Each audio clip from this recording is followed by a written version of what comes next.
Sampandrarahany zandarmariam-pirenena izay voasolo teny eto Antananarivo rehetra no niaran'ny Salan androany nametraka ny fanambaram-pananan'izy ireo teo anivon'ny Bromaliotena amsana ny ady amin'ny kolokolona ny Bianco Ambohibao. Raha ny hita amin'ity androany ity dia nahatratra 305 ny fanambaram-pananana nataon'ireo tompony raikitra eo anivon'ny zandarmaria izay. Atotan'iza izay hitombo satria natanteraka ny adidiny ihany koa ireo tompony raikitra eo anivon'ny faritany.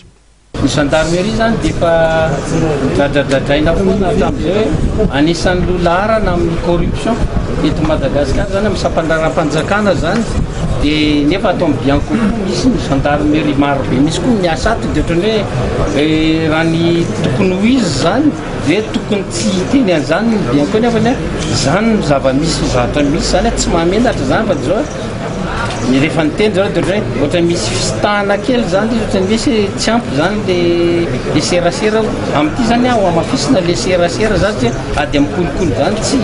samy maka ho azy zany amin'ny ady amin'ny kolokolo fa tsy maintsy misy famondronana hery zany ahafahana miady amin'ny kolokolo. Nampatsiahy kosa ny télé générale Bianco fa ao anatin'ny fampiarana ny lalàna 920 zao etsika izao ary nomariany koa fa mbola niatsasan'ny olom-panjakana tokony hanateraka izany fanambaram-pananana izany no nahavita ny adidiny hatreto. Ny lalàna dia efa mametry hoe misy sazy hatranomaizina hatrany amin'ny 10 taona hatranomaizina mihitsy tsy fanatanterahana anazy io dia izay zany no ampiaritsika raha toka misy ny ompefy. Ny lalàna amin'izao maty zao sarotra ny ampiaritra azy amin'ilay zavatra efa tanehina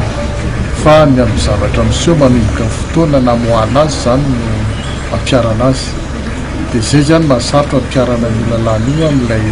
zavatra tany aloha satria ny tany aloha dia misy le fepetra ny lazaina hoe misy taratasy ataony misy izay voazona atao ny fanenjeny fa izay tsy vitanay mihitsy tsy fisim-bola dia le lalàna vaovao ity zany zao mametry hoe tsy ilaina intsony le taratasy misy fa nareo fotsy mandeha taratasy aminy dia ampiarana ny lalàna io zany no ampiaritsika dia voateritsika zany mitaky amin'izareo ny anao n'ity dia efa tsy manao izy dia lalàna ihany no ampiarana aminy. Eo amin'izay resaka fanambaram-pananana izay ihany dia nisy ny fionana teo amin'ny télé générale Bianco sy ny filohan'ny fitsarana avy momba nalam-panorenana eo ampametrahana fiara-miasa entitra andrindrana ny fomba fiasa amin'ny fanambaram-pananana sy ny faninjehan'ireo izay tsy nahavita izany ny Bianco sy ny HCC.